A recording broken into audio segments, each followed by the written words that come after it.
একটা দল স্বাধীনতার নাকি নেতৃত্ব দিয়েছে, 16 বছর নাকি বাংলাদেশের উন্নয়নের জোয়ার বসিয়ে দিয়েছে, 50% নাকি তাদের ভোটার, অথচ ব্যানার ধরার জন্য 5 জন মানুষ তারা পায় না। সুতরাং এই ধরনের জনবিচ্ছিন্ন দল কি করবে না করবে সেটা দেখা যাবে 23 তারিখ। সাহস থাকলে তারা শাহবাগে যেন এসে একটা মিছিল বের করে, যদি তাদের জন্মের ঠিক থাকে সাদ্দাম ইনানের, তবে তারা যেন এসে শাহবাগে একটা মিছিল করে আমরা প্রকাশ্যে আওয়ামী লীগকে পিটিয়ে এদেশে সন্ত্রাসের রাজত্ব ধ্বংস করার নিমিত্তে মাঠে থাকবো।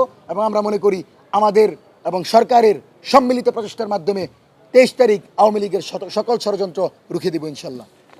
আমরা মনে করি আওয়ামী লীগ বড় দল, ফিরে আসবে, কিন্তু ফিরে আসার প্রক্রিয়া হলো হাসিনা কামাল সহ আওয়ামী লীগের যে সকল নেতাকর্মীরা জুলাইয়ে গণহত্যা চালিয়েছে, শাপলায় গণহত্যা চালিয়েছে, তাদেরকে বিচারের মাধ্যমে ফাঁসির দড়িতে ঝুলাতে হবে। বিচারের পরে বিশেষ তাওবা কমিশন গঠন করে আওয়ামী লীগ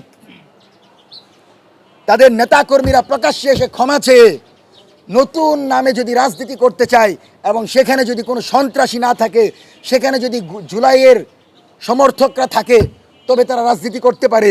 এবং মনে রাখেন, জুলাইয়ের শহীদদেরকে ফুল দিয়ে, জুলাই শহীদদের কবরে ফুল দিয়ে আওয়ামী লীগের রাজনীতি করতে হবে, এত সহজ না। জামাত যেমন 71-এর শহীদদেরকে ফুল দিয়ে রাজনীতি করছে, আওয়ামী লীগকেও জুলাইয়ের প্রতিটা শহীদের কবরের সামনে স্যালুট দিয়ে রাজনীতি করতে হবে। 5ই আগস্টে সশ্রদ্ধ চিত্তে অংশগ্রহণ করে প্যারেডের মাধ্যমে জুলাইয়ের আবু সাইদ ওয়াসিম মুগ্ধকে সম্মান জানিয়ে আওয়ামী লীগকে আবার ক্ষমতায় আসতে হবে।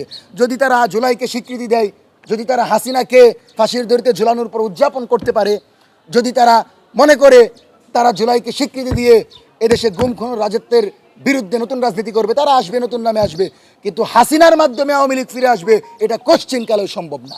সুতরাং আওয়ামী লীগের ফিরে আসা বিচারের পরে।